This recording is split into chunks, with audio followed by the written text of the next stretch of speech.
Today is the February whip update, but we're also going to talk about my shearing day adventures. So if that's something that you're interested in hearing about, go grab your project and meet me back here.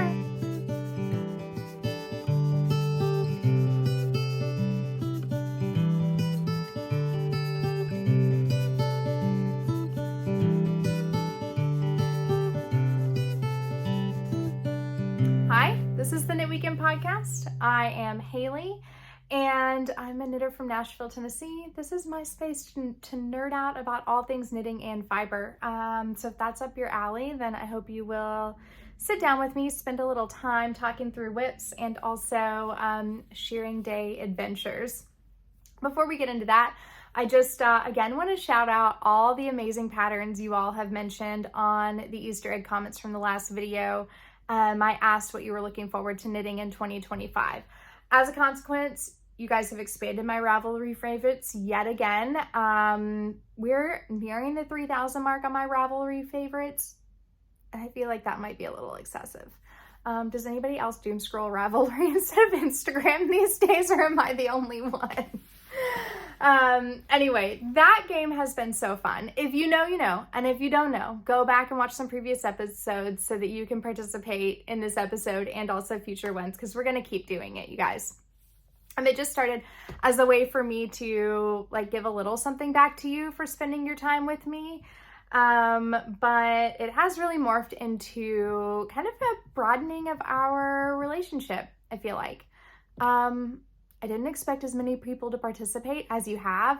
And frankly, I expected 1 to 2 word answers. And you guys have, some of you have poured your heart out and shared beyond just the question. So I cannot always find time to respond to all of the comments just because I do try to be present in my personal life a lot. But I am reading them all. I am just so enjoying that. So please think of this as our time together where I am responding to your comments and acknowledging that I do see you. And I do just adore the relationship that we're building, because it can feel a little one-sided sitting in this seat sometimes. So full disclosure, you guys, I have already filmed this episode. But we had a couple family health issues last week, which meant that I could not get it edited. And when I went and sat down to edit it, it just felt stale. So this is take number 2 on the February whip update. Hopefully I keep the good stuff and remember to say all the good stuff that I said last time and get rid of some of the train wreck moments because last time I was a little overexcited, I think. But anyway, I think the first thing that I want to share with you guys all about is my shearing day adventure. So the first weekend of February 1st, actually, I was invited down, or rather forced my way into shearing day at Leatherwood Creek Farm, which is a farm about an hour and change south of Nashville. And Julie is the shepherdess there. She has a flock of Shetland sheep and Tunis sheep, and I was able to come down and help with the shearing day. Now, I was not actually running the shears. We'll leave that to the professionals because we don't want the wool to come off in pieces, right? But I was able to help skirt the fleeces, or do the initial skirting of the fleeces. And I have to tell you, it was so fun to have my fingers and all of the fiber. And I have an all new appreciation for both Tunis and Shetland sheep, which I'll share with you kind of later on as we talk about finished objects and whips. If you're not familiar with the process of shearing, basically right before, for Julie's flock, they shear once a year. I think, some other sheep breeds need to be sheared twice a year, but for these, just once a year. And she does shear right before lambing season. It's a really important part of the process to kind of help get rid of some of the fleece so that the lambs can, eat, and also just protect them from bacteria. I'm hearing noises in the rest of the house and I don't know what those are. We're gonna call it the ice maker and move on. Anyway, so the shearer, tries to get the fleece in as few cuts as possible and then hands the fleece off It's thrown out on a table, and then it is skirted, meaning like remove the vegetable matter, the unsavory parts of the fleece, particularly around the bum, if you catch my drift, and then rolled up and cataloged. The other thing I should probably mention is that I do have a co-host on this podcast. She is here, albeit has gotten a little cranky. We were having a little cuddle time, and I think she is lamenting the end of her cuddle time. So this is Sweet Georgia Brown, who's over here on the corner, who you cannot see. And I have no idea what I was talking about. Julie sheep, skirting, vegetable matter. Okay. Got it back again here. Julie's flock of Shetland are all named sheep. So we did bag each fleece separately, and then the Tunis sheep are not named, and all of their fleeces kind of go in together. I will show you both the Tunis and the Shetland yarn in my finished objects and whips portion of the video. If you have any opportunity to participate in a shearing day in your area, I highly recommend that you do it, especially if you're somebody who really enjoys the woollier wools and farm yarns. It was such a treat, and I cannot wait to go back. Hopefully I am invited back. We'll see. The following weekend, I had another fun yarny event, or not really even event, just yarny moment. It's a moment. It was a moment. I popped over to Camellia Fiber Co.'s open studio, which is held on Saturdays. If you find yourself in Nashville, particularly East Nashville, highly recommend it. It's kind of embarrassing that I haven't gone over there yet because it's only a mile from my house. But, you know, sometimes life gets away from us and we just don't make time for the things that we want to do. Or we can't do all the things that we want to do, I guess I should say. But it was a fantastic visit. Sylvia is just the sweetest. We have communicated so many times online that we felt like we knew each other, but we don't. It was our first time meeting, and we just sat down and had a really great chat about different things that we're interested in as far as building the knitting community in East Nashville. So I think we're gonna have some fun things on the horizon, and I'm gonna hold off to kind of share more about all of that until we get things more solidified. I think that there will be maybe a couple opportunities to sign up for things at the Nash Yarn Fest at Sylvia's booth. So if you are at Nash Yarn Fest, make sure to stop by Camellia Fiber Co. for that. And I guess that brings me to Nash Yarn Fest is coming up. Now, I am not affiliated with the Yarn Festival in any way, shape, or form. So I've had people messaging me asking if it's going to be good. I don't know. I'm just a really excited participant. I have a couple friends coming in, and we are going to the Friday and the Saturday event, which I believe is March 14th and 15th. So if you're going to be there, or if you are there, definitely come up and say hello. I am so excited to meet people in person. We just don't get that opportunity very often. And I'm excited to see what Modern Daily Knitting is going to do with this event. It's the inaugural year. I have no idea what to expect, but I understand they have around 100 vendors. And Modern Daily Knitting generally hosts some pretty great events, so I think it will be quite fun. And if nothing else, then it's going to be long overdue time with knitting friends who I don't get to see on the regular. I'll bring you along and show you some videos and photos of the weekend, which I think you will enjoy. So yeah, lots of kind of fun stuff going on lately. And I guess the last fun thing that I should mention, which I kind of put at the end of my last video, is that I did turn 40 on Saturday, and my husband threw a really fun birthday party for me. He threw a 90s cover band party. So we did spend all night having a sing-along. He had a band comprised of several of his friends. And of course, 90s cover band, they had to include the sweater song for me, which everybody got a huge kick out of, but it was fun. It was the best 40th birthday I could hope for. And I got to wear a brand new sweater, just finished it, wove in the ends in the morning and wore it in the afternoon. So I will show that to you in a few minutes. But first, I guess let's start where we always start, which is with what I am wearing. I am wearing the rug sweater by Junko, and this is an oldie but a goodie. I think this is actually still a free pattern on Ravelry, It is one size fits all, or well, one size only. I wouldn't say one size fits all because it definitely does not fit me.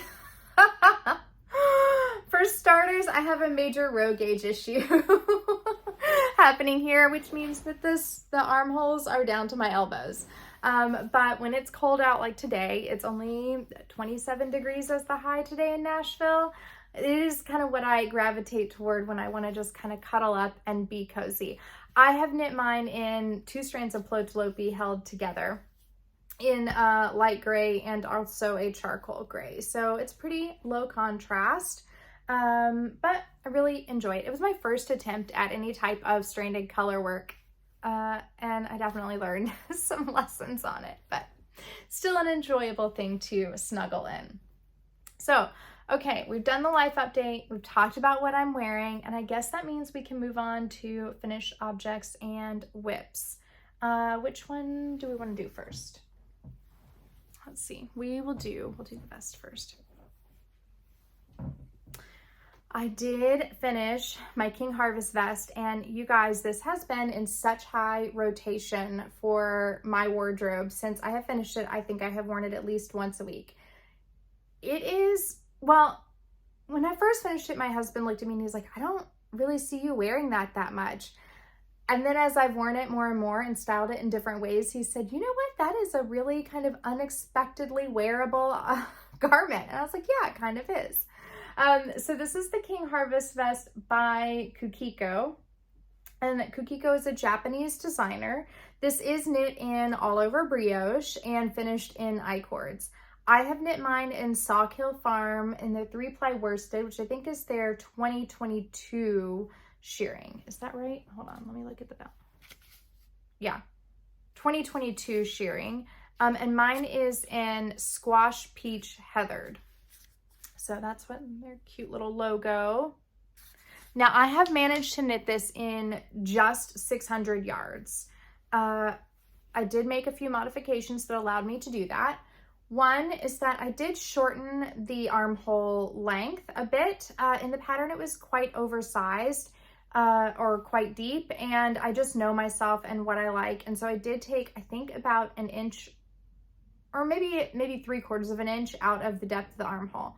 I did make Ravelry notes on this, so you can find those there.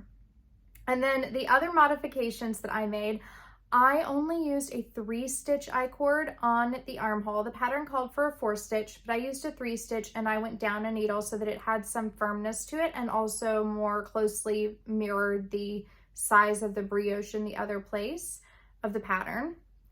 I eliminated a second tie, so there should be a second iCord tie right here, and I have eliminated that tie and just done the one at the top of the neck. And then the final yarn saving strategy was I finished the inside of the pocket in a contrast color yarn. So listen, I actually had 6 skeins of this. I did it in 3. And the reason why I was so obsessive about doing it in only 3 skeins is that I am sending the other 3 off. And gosh, Kat, I once again have not made it to the post office. So I swear to you, this yarn is going to come to you. I just don't know when. The really funny thing about this is I was sitting there and, you know, because I had already finished the neckline and already finished the armholes earlier on, and then I did a mid-project block to check on my pocket placement, and I felt really good about it. So then I finished it up. So the last thing I needed to do was seam the pockets. And we were sitting there, we were watching a great movie, and I looked down and I realized I had seamed one of the pockets on the outside of the vest. So there were a few 4-letter words that came out of my mouth before I had to rip out all of my lovely seaming. And the awful part is I worked really hard on these seams because I wanted them to be like more or less invisible. And I thought I did a really lovely job, and then I had to rip it out and do it over again. But I am super pleased with this. The pattern is fairly straightforward. My only qualm, and this is just possibly because of my inexperience of knitting brioche, because this is my first brioche garment, is that I was confused by the rows, because I get that brioche stitch, you know, you've got 1, 2, 3, and I understand that. But for me, if I'm looking at a brioche row, I'm thinking, like 16 brioche rows instead of 32 brioche rows. And I think the pattern designer more used it as 32, where in my mind it's 16 because it's the visible stitch on the outside of the work. So I did just kind of have to go with my gut on that, and I assumed that what she was calling 36 brioche rows was, or 30, whatever. You get what I'm saying. That I was interpreting it as half the number as what she was saying in the pattern. So that's my only qualm with the pattern. Other than that, it was very well written. I really had a ton of fun working this iCord, and when you see my other projects, you will laugh because I have gone iCord crazy after working on these. I love an iCord. Is that weird? I just think the rhythm of an iCord is very soothing somehow. I know a lot of people find them to be very fiddly, but not me, man. I can knock out an iCord and be a really happy camper. So that's the King Harvest Fest. I think I have a photo of me wearing it and how I styled, one of the ways that I styled it. So I will put that up right here so you can see how it fits. I did knit mine probably a little more cropped than the pattern would suggest, but you know, I always do that. So that's, I'm sure, no surprise to you. Can you hear my co-host in the background? She is howling in the kitchen at the moment. All right, let's move on to the next finished object, which you will see a theme with my next few, and that is I have leaned into color. You can kind of tell from the yarn stacked behind me, but I think I just needed, with everything going on in my life as far as like the family health issues in the world, because it's a little topsy-turvy right now, and just being in the doldrums of January and February, I needed some bright colors on my needles, which is a little uncharacteristic for me. But I landed on this gorgeous, gorgeous blue when I was in Washington State last year, and it's finally in a finished object form and having been worn. So I did not wear this with the stitch markers. This is my birthday sweater that I was talking about. I did not wear this with the stitch markers in it. That would have been hysterical. But, and you know, we've all been there and done that a time or two, right? But I did want to talk about some of the modifications and constructions, changes that I made to this sweater. So I put these stitch markers back in so that I could do that. Let me start with, I may have to go put her away.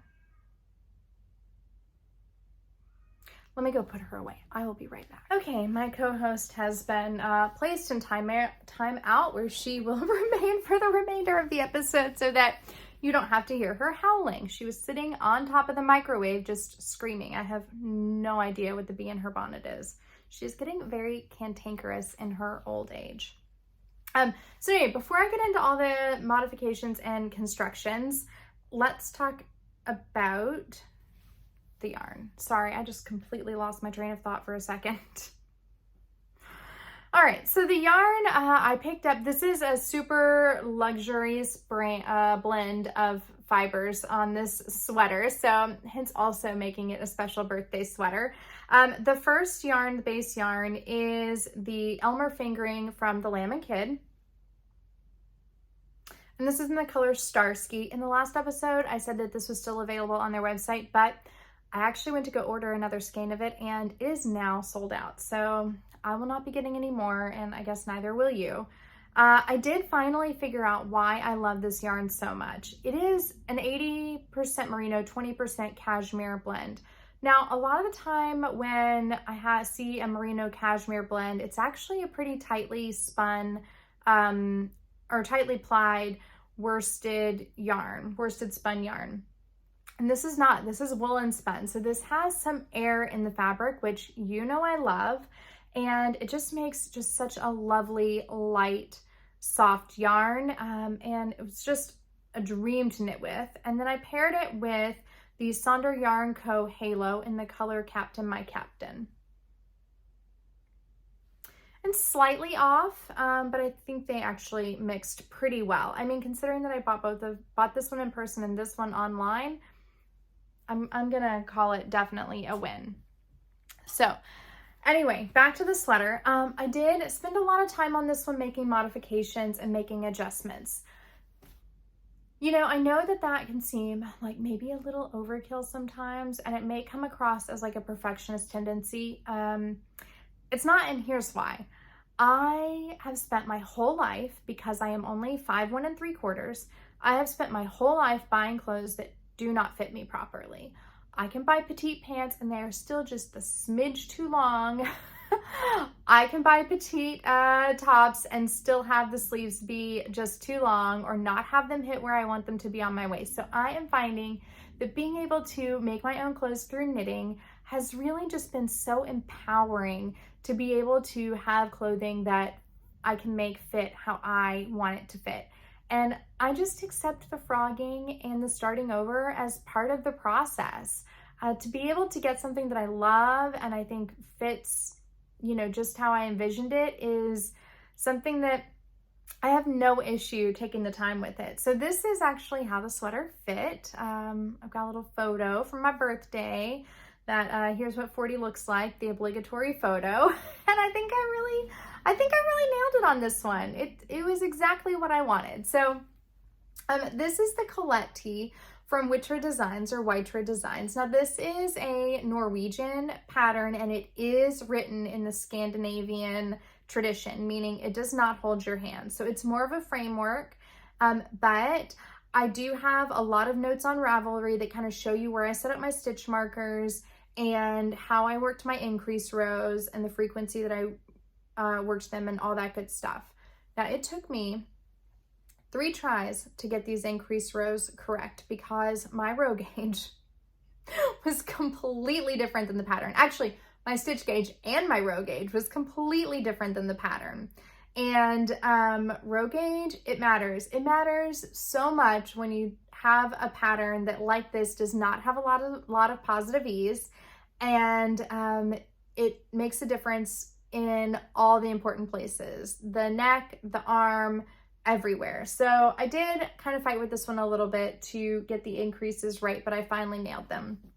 The kind of special design element of this sweater is the shoulder construction. This is a contiguous shoulder construction. So what that means, let's see if you can see it here. You increase along one line and then you increase out along the shoulder. And it just makes for such a lovely fit. It's one of my favorite shoulder constructions as far as the fit goes. So what I did on this one is I increased, according to the pattern, along here, and I think I added 1 extra increase row on the shoulder to give it a little bit more length because my row gauge was short. And then when I came down here to kind of work the more raglan set of increases, I actually changed the frequency of the increases. So I worked at the recommended increase until the end of the shoulder cap, and then I changed the frequency of the increase. So I went from, well, it's on my Ravelry. You can just go look it up there. But I did change the frequency of the increase to make this part longer because I had the shorter row gauge. I needed a little more armhole depth. Now, it got a little deeper than I actually intended for it to. I should have cut out the last set of increases and instead just cast on under the underarm, but it was kind of later on in the construction when I realized that issue, and by that point I thought, you know what, I can work with this. So this is a short sleeve tee, and that meant also that then I could figure out a sleeve treatment or sleeve structure that worked for me for this pattern. So I actually went with a slight bishop sleeve on this one, which was really fun. I don't like a sleeve that's too balloony because I am petite, but a slight bishop sleeve to me is just so classy. And here's how I worked that, because like I said, I did kind of have to make it up. I have one other pattern that I've knit that has a similar sleeve, but much more dramatic. So I kind of worked from that and more or less increased, starting directly under maybe like 2 inches into the sleeve, started increasing. So I worked 4 rows of increases, which I went back and marked here so that you can kind of see how those are spaced. Again, this is all noted on my Ravelry. I kind of did like a, knit 4, make 1, knit 4, make 1, knit 4, make 1, that type of increase round. And then I went in for decreases. So on the decreases, rather than spacing them, you know, like 2 inches apart, I did just do like rapid decreases every other round. I did some knit 2 together rounds. So that created these really lovely slight bishop sleeves, which I am obsessed with. The other modification that I made, I did add a little bit of waist shaping. I have found that for my body, I really enjoy doing a decrease at 3, 5, and then on this one, I added one right before the hem. So it has this really nicely kind of tapered body. It is meant to go with my high-waisted pants and jeans, which I think it complemented it beautifully. I've just found that like a little bit of waist shaping takes something and just elevates it, has it not be quite as casual, and it's not really a noticeable waist shaping if you're looking at the garment, but just that little bit makes all the difference. The only other modification that I made to the pattern is in the way that the short rows were worked.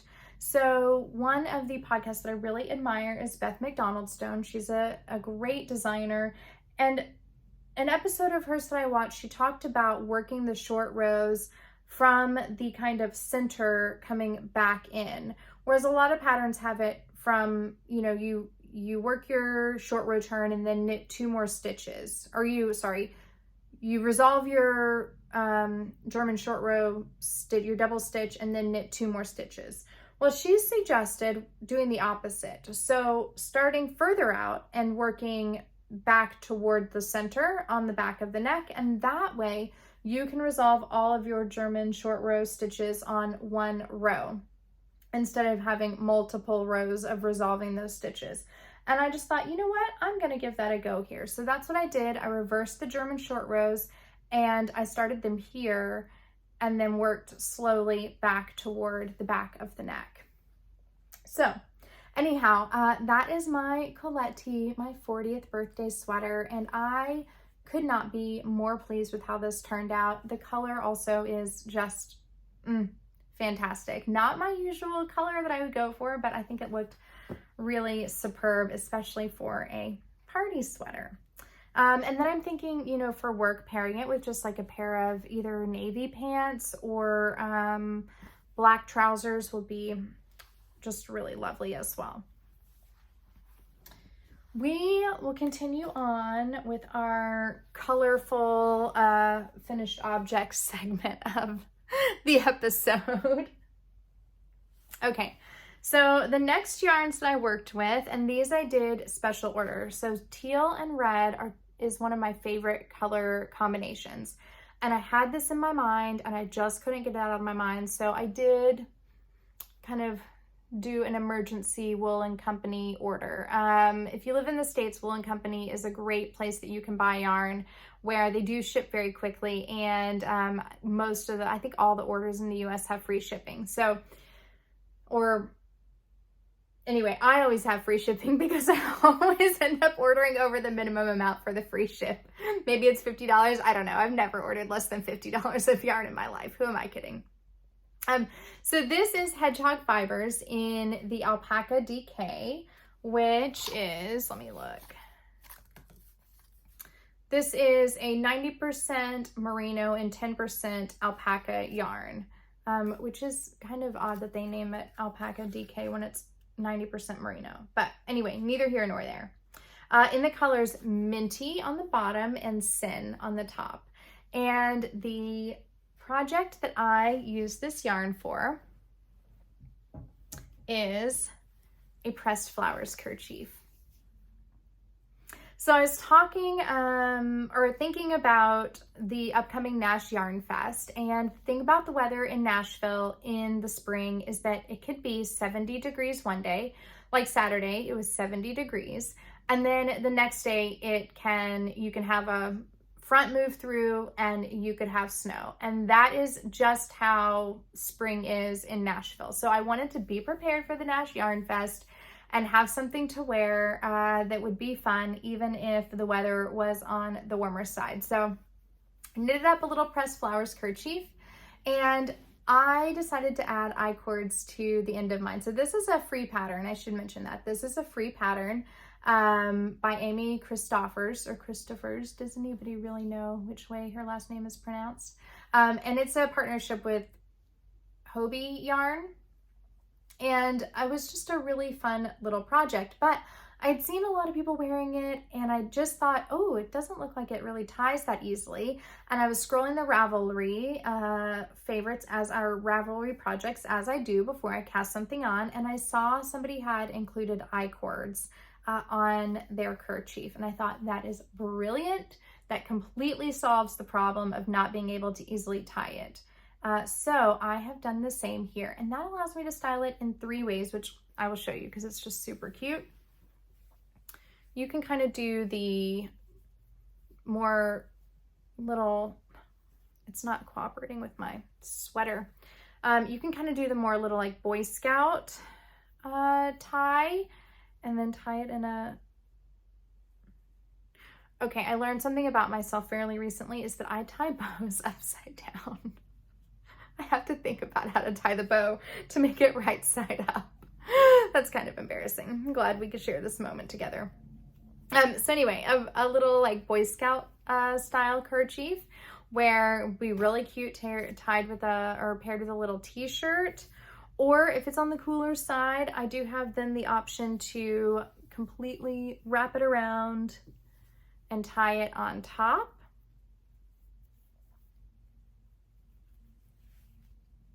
Kind of in the little bow. Let me think about how to tie a bow that's not upside down.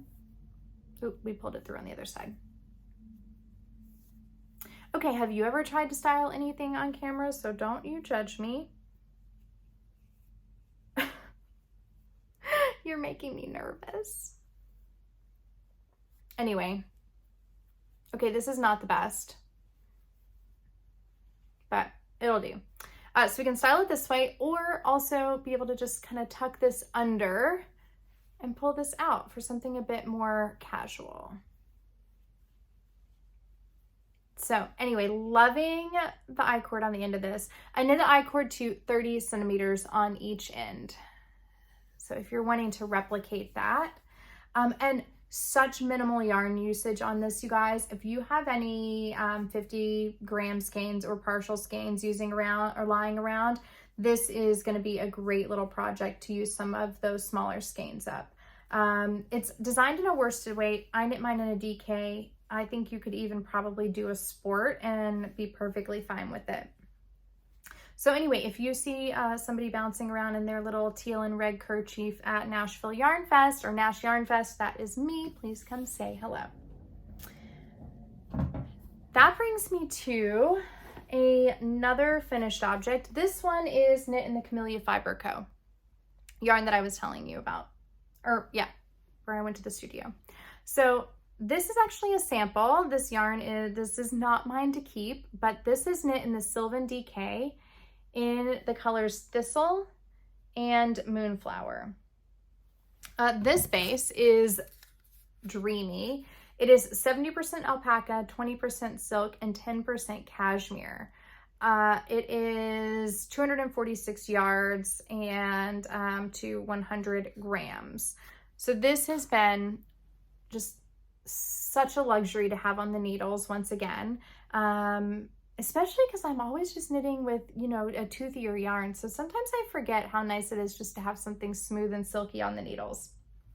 But when I went to go visit Sylvia, I had just finished or was almost finished with my iCords on this, and I kind of showed that to them. And we got to chatting about the fact that they needed some just small little samples for their booth. So she's having some larger sweater samples be knit, and I said, well, hey, I can knock that out. So this is yet to be blocked. I have finished it. I have not woven in the final ends because I may add a little more link to the iCord once I block it. We'll find out. But this is my little Camellia Fiber Co. Pressed Flowers kerchief, knit exactly the same way as the others. So I did knit the same number of, or the number of increases or number of pattern repeats recommended in the pattern, and then again just added the iCord. This time I added it in the main color instead of in the contrast color. I was a little concerned about this being too low contrast because I spent a lot of time knitting this in the week after work. but it is just, I think, really sweet and special. What do you think? And I have to tell you, I am just finding so much joy right now in these small little projects that are kind of goofy, like not necessarily the most wearable ever, but there's something about these fun projects that just feels so freeing to be able to work on these and have it be a bit more carefree. So I guess with that brings me to the Easter egg question for this episode. You know the drill. Answer the question, leave your egg emoji. Any egg emoji will do. And the question is, what is a frivolous knit that you have found joyful or that has brought you joy? I'm super curious to know, are there like, you know, emotional support chickens out there? Recently, I've seen a little fish pouch roaming around that I've had my eye on. What is it that these little frivolous knits that necessarily don't make the most sense, but that have really, you've had a lot of fun knitting? So definitely leave me that comment and let me know so that you can be join in the fun. All right, let's see. Drink of water. And then the last two objects. I think this is going to be a pretty short episode today, which is good. Sometimes I feel like I drown on a bit too long, and I wonder if you guys get bored with me, but sometimes you just have more to say and sometimes not as much. Okay. The next finished object, and this is one of the yarns that I came home from shearing day with. So we're going to get a little nerdy on this one, and you're just going to have to bear with me. This one is knit in Julie from Leatherwood Creek Farms, Tunis base. So this is the DK. I have knit mine in the worsted, but I had the DK in stash in a full skein, so I thought it'd be easier to show you. This is what it looks like. And I don't know, can you get the squish through the camera? Can you see the squish? It is so gorgeous. So this is a sheep breed that a lot of people are not that familiar with. And if you've never heard of it, I would not be one bit surprised, but I am now the Tunis evangelist. So you're probably gonna hear more about this yarn from me. By the way, Julie does have a web shop and an Etsy shop, so you can check out both of those. But this yarn, this sheep breed is pretty interesting. Let's do a little breed history lesson for a moment, if you will allow me to indulge. The Tunis sheep breed is one of the original sheep breeds that was raised in, or brought to America to be raised in the southern climate. So it was raised actually by a lot of the founding fathers on their farms. And during the Civil War, it was pretty much wiped out as a breed. There was a farmer in Indiana who took a large flock out there to save the breed. And now Julie is raising them again in the South because they just do well in the climate. So one thing about breeding sheep is not every sheep is gonna do well in the climate in which you live. So I really think that speaks to kind of the terroir of sheep breeding and how amazing it can be to find something local to you and find a new appreciation for what that producer is doing. So Tunis is, I would say, pretty bouncy and definitely has a lot of memory. Julie hasn't really spent a lot of time knitting. She weaves and spins, but is not as much of a hardcore knitter as, say, I am. So she said, I really need help trying to figure out what this yarn showcases in. And for me, when I started playing with this yarn, I thought it's texture. It's something that you know, can have some structure to it and maybe some cables and that sort of thing. So I went to the one designer that I know that does texture and cables better than any other when thinking about farm yarns, and that is the lovely Thea Colman.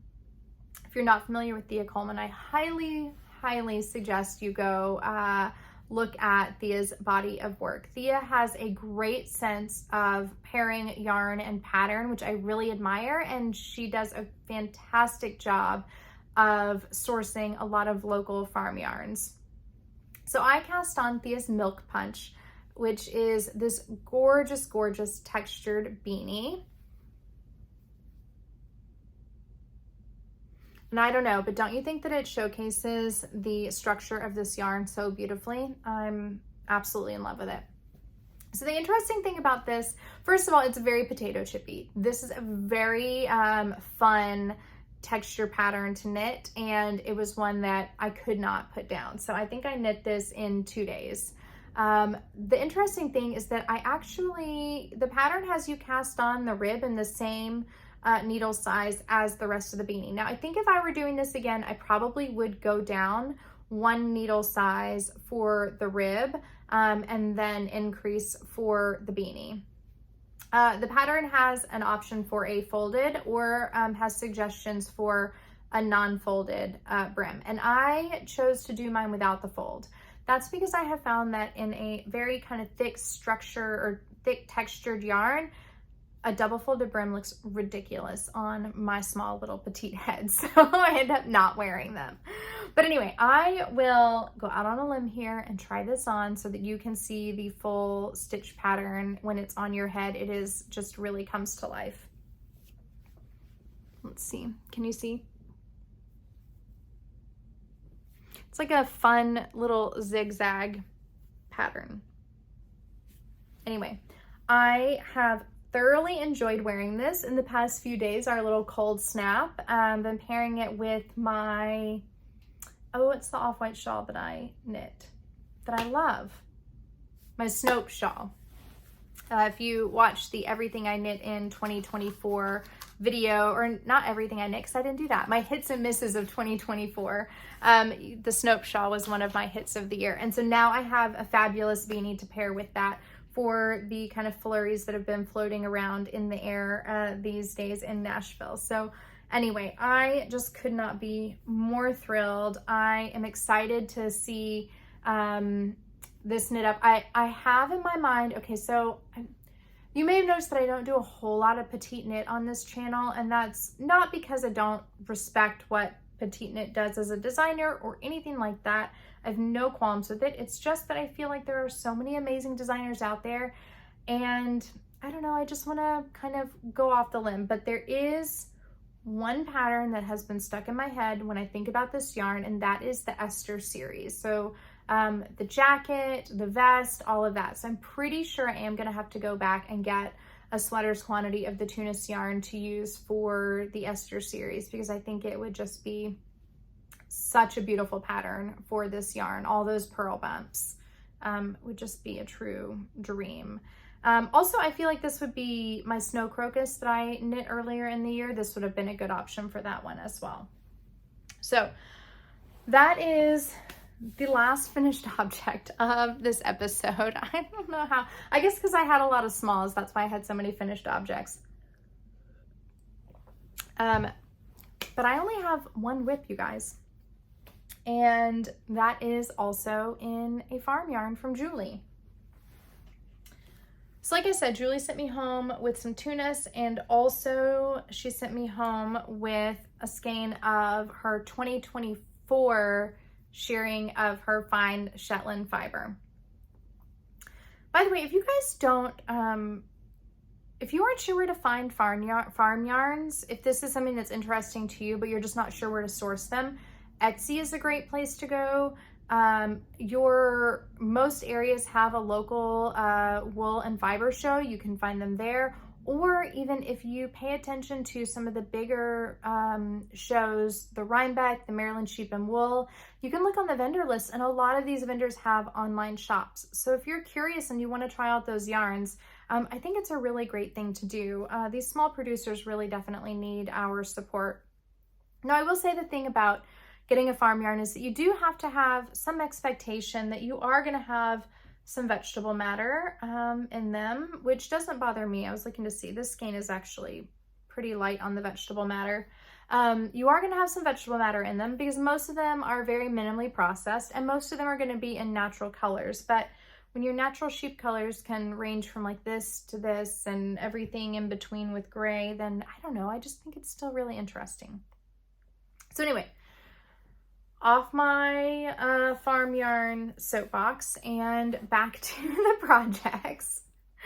Julie sent me home with her 2024 shearing of, I think it's Paraiba, I don't know exactly how to pronounce it, which is a natural brown Shetland.